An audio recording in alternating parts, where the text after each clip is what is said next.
ഈ ചില വീടുകളിൽ പറയും മക്കൾ ഉണ്ടാകുമ്പോൾ എന്തെങ്കിലും വൈകല്യം വന്നു കഴിഞ്ഞാൽ ഇത് കർമ്മഫലമാണ്. അത് പറഞ്ഞു തരാനാണ് ഞാൻ ഇത്രയും മെനക്കെട്ടത്. ഈ ഇരിക്കുന്ന മേശയും കസേരയും സാധനങ്ങളും എല്ലാം നമ്മുടെ കർമ്മഫലമാണെന്ന് പഠിച്ചപ്പോഴാണ് ഒരു പ്രവൃത്തി ചെയ്താൽ അതിൻ്റെ ഫലം ഉണ്ടാകുമെന്നും നല്ലതും ചീത്തയാണെന്ന് തിരിച്ചത് എങ്ങനെയാണെന്ന് പറഞ്ഞു കഴിഞ്ഞു. അപ്പോൾ ഒരു കുട്ടി ജനിക്കുമ്പോൾ കണ്ണില്ലാതെ ജനിക്കുക, കാലില്ലാതെ ജനിക്കുക, മറ്റ് വൈകല്യങ്ങളോടെ ജനിക്കുക. കുട്ടി എന്ത് ചെയ്തിട്ടാണ് ഉണ്ടാകുന്നതെന്ന് എത്ര ആലോചിച്ചാലും കിട്ടത്തില്ല. കാരണം അവർ പ്രവൃത്തി ചെയ്തു തുടങ്ങിയില്ലല്ലോ. അപ്പോൾ ഫലം അനുഭവിക്കേണ്ടി വരത്തില്ലേ.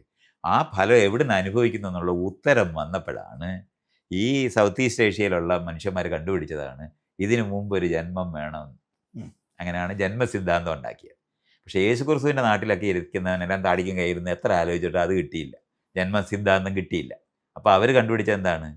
ആദിപാവം. അങ്ങനെയാണ് ക്രിസ്ത്യാനികളെല്ലാം പാവികളായിപ്പോയത്. ഈ രണ്ട് ഉത്തരമേ ഉള്ളൂ ലോകത്ത്.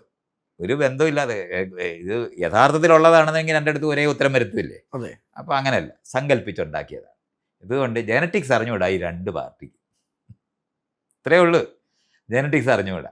എങ്ങനെയാണ് വൈകല്യം ഉണ്ടാകുന്നത് ഇപ്പോൾ നമുക്ക് കൃത്യമായിട്ട് അറിയാം. മ്യൂട്ടേറ്റ് ചെയ്യുന്നത് എങ്ങനെയാണെന്നും എന്തുകൊണ്ടാണ് ഒരു വൈകല്യം ഉണ്ടാകുന്നത് എന്നുള്ള കാര്യം നമുക്ക് ഉത്തരം അറിയാം. ഈ ഉത്തരം പണ്ട് അറിഞ്ഞുകൂടാ. അന്ന് രണ്ട് മണ്ടക്കണയപ്പന്മാരുണ്ടാക്കിയതാണ്.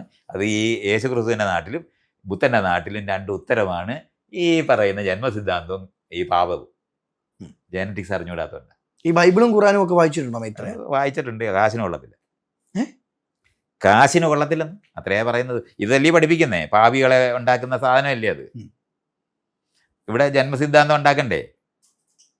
ബുദ്ധനൊക്കെ ഇരുന്ന് പറയണ്ടേ ജീവിതം ദുഃഖമാണ്, 8 വഴിയുണ്ട് രക്ഷപ്പെടാനെന്നൊക്കെ പഠിപ്പിക്കണ്ടേ? എൻ സ്വദേശം കാണുന്നതിനായി ഞാൻ തനിയെ പോകുന്നു എന്ന് പഠിപ്പിക്കണ്ട. അവിടെ സ്വർഗത്തിൽ പോയിട്ട് വേണ്ടേ രക്ഷപ്പെടാൻ. ഇവിടെ വെറുതെ കിടന്ന് നമ്മളിവിടെ ഇങ്ങനെ പരീക്ഷണശാലയിൽ കിടക്കുകയല്ലേ. ദൈവം പരീക്ഷിക്കാൻ വേണ്ടി ഇട്ടിരിക്കുന്നതല്ലേ.